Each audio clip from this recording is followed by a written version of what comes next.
So baie mense gaan vanoggend se woorde baie moeilik sluk.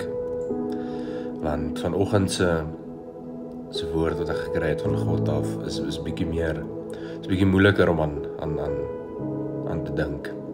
Maar dis nodig. Dis nodig vir ons siele om dit te hoor. So ek hoor al hierdie testimonies van mense en ek kyk die video's van mense wat testimonies lewer oor God wat met hulle praat en dis amazing. Ek love dit. Ek love om dit te kyk, ek love om dit te sien. Dit wys vir my God is reg op buite en hy praat met baie van ons en as ons bereid is om te luister, gee hy vir ons die tyd en hy gee vir ons al daai informasie om vir ander mense te deel, met ander mense te deel. Maar ons moet verstaan dat ons moet op sy woord bly. Ons moet in God se woord glo. Julle, die ding is, die rapture is besig om baie naby te kom. En God kom al hoe nader en nader. En sy tyd is baie naby.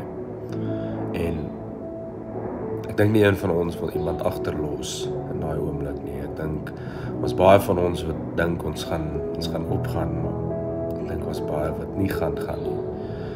En wat 'n hartseer oomblik gaan wees. Ek wil net hê ons moet regtig vanaand julle gaan sit, gaan bid daaroor. Vra God om met julle te praat, vra Jesus dat hy in julle harte kom. Dat julle kan reg wees vir dit. Dat julle kan reg wees vir wat God besê het vir julle. En as daar iets is wat julle moet verander in julle lewe, dat God die een wees wat vir julle sê wat julle moet verander. Want kyk, ons almal het vol sonde, nie een van ons is perfek nie, niemand van ons hoe hard ons probeer, ons natuur is sonde, en net met God in ons kan ons sonde oorkom.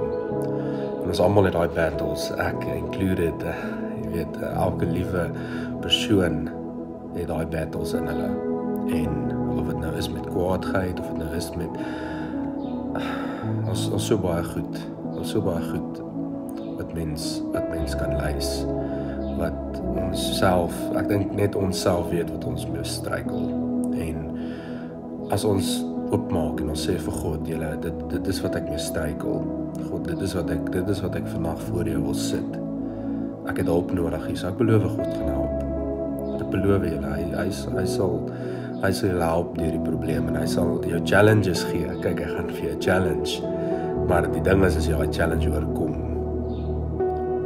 is daar soveel peace en soveel vrede aan die ander kant. So ek wil net sê julle, kom ons luister wat God te sê het, want ek voel daar so baie van ons wat nie luister nie. So baie van ons wat net aangaan met ons daaglikse lewens, wat nie worry oor môre nie, wat nie worry oor God wat terugkom nie. En dis hartseer. Ons moet worry oor God wat terugkom. So, as julle voel daar is iemand wat vandag al buite is wat dit moet hoor, stuur dit vir hulle. Stuur vir hulle dat hulle moet luister vir God. Want ek beloof julle, ons wil nie siele agterlos nie.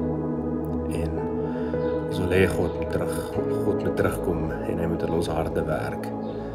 God is altyd langs jou, hy is altyd daar by jou, hy wag net vir jou om die geleentheid te gee.